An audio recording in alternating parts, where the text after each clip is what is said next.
en tout cas la dernière fois, nous avions laissé un peu Yosef de côté, après qu'il ait été vendu vers le delta du Nil, vers cette capitale de l'Égypte pharaonique.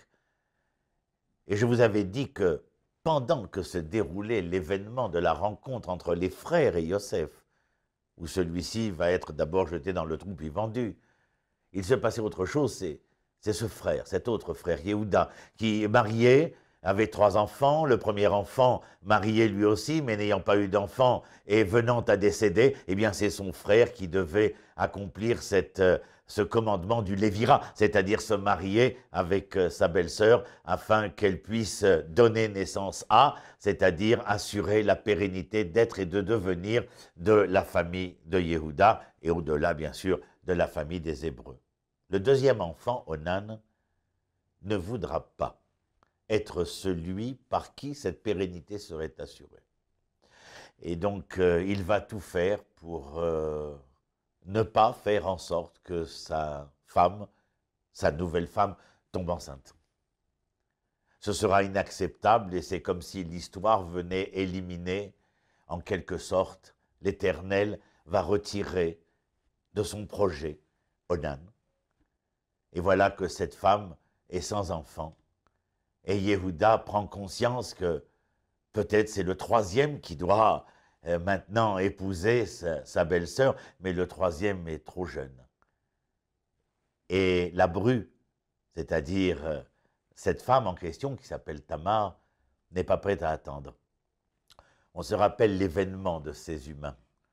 Tamar va se déguiser en prostituée et sur les chemins de Yehuda rencontrer son beau-père afin que le beau-père devienne le géniteur de cet enfant tant attendu, c'est-à-dire le géniteur de cette pérennité qui n'a pu se réaliser ni avec le premier enfant de Yehuda, ni avec le deuxième, et surtout pas avec le troisième qui est trop jeune.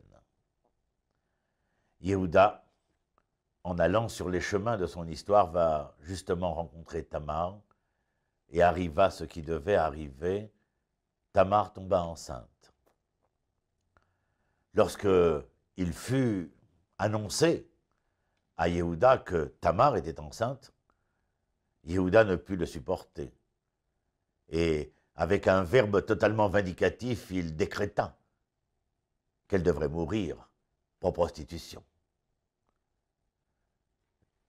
Là où le bas blesse, c'est que Tamar, ayant entendu le propos de Yehuda, ou plutôt qu'on lui ait fait savoir, appellera Yehuda et lui remontera entre ses mains des signes qu'il avait laissés auprès d'elle. Yehuda, se rendant compte de ce qui venait de se passer, vous le comprenez, on fut pas seulement désolé, mais contrit. L'histoire humaine est passée par un événement qui, aussi dans son genre, est certainement dramatique.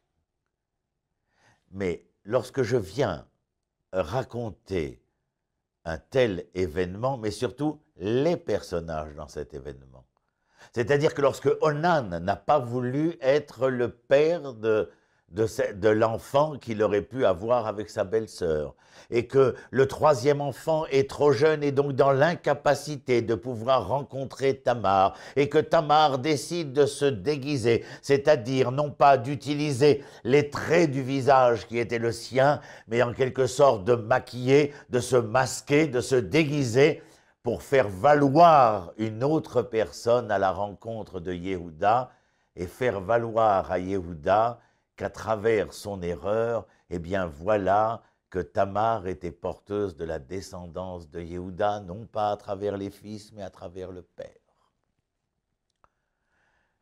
La Gemara vient et nous dit, pendant que Yaakov avait pensé envoyer Yosef à la rencontre des frères, pendant que les frères, rencontrant Yosef, avaient pensé qu'ils allaient tuer Yosef, pendant que Réhouven avait pensé qu'il ne fallait pas tuer Yosef, mais le mettre au fond du puits, pendant que les frères reprenaient Yosef et le vendaient vers l'Égypte, pendant que Yehuda essayait de résoudre ses problèmes familiaux, voilà qu'à travers tous ces au-delà, il y avait un au-dedans qui se révélait, à savoir que pendant tous ces au-delà, l'Éternel tissait l'ontologie de celui qui un jour pourrait devenir le Messie, fils de David.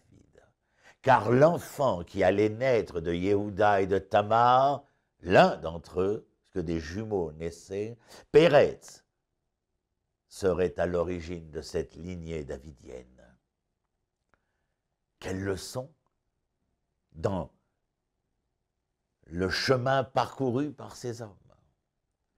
Que les hommes se trompent, que les hommes puissent faire des erreurs, que les hommes puissent envisager des finalités ou des finitudes, quelles qu'elles soient. Ceci fait partie de l'existence même de l'homme. Nos sages nous le disent. 1000 pensées chez l'homme. Mais ce que l'Éternel décida pour le projet qui était le sien, cela se fera. Nous devions rentrer, nous en reparlerons, mais juste comme exemple, nous devions rentrer en Eretz Israël après la sortie d'Égypte dans une période de 10 jours. Cela nous prendra 40 ans. La différence entre les 10 jours et les 40 ans, c'est l'événement humain. C'est la présence ou l'absence de l'homme dans l'histoire qui pouvait faire que cela dure 10 jours ou 40 ans. Il y a son absence à faire en sorte. Mais est-ce que nous ne rentrerions pas, est-ce que nous ne réussirions pas à rentrer en Eretz Israël? Connais-ni, mon ami. Envers et contre tous les aléas de l'histoire, malgré les erreurs, les défauts, les manquements, les absences. Les enfants d'Israël rentreront en Eretz Israël. Alors il y a à prendre conscience, bien entendu, non pas que peu nous importe ce que nous ferons, puisque de toute manière, nous atteindrons le but. Non, parce qu'il reste encore gravé sur les chemins de cette histoire la nécessaire liberté de l'homme à vouloir faire de son identité humaine une identité morale, morale et donc révélatrice. Révélatrice pour lui-même, révélatrice pour son clan, révélatrice pour l'humanité dont il a la charge, parce que descendant d'Abraham, d'Isaac et de Jacob.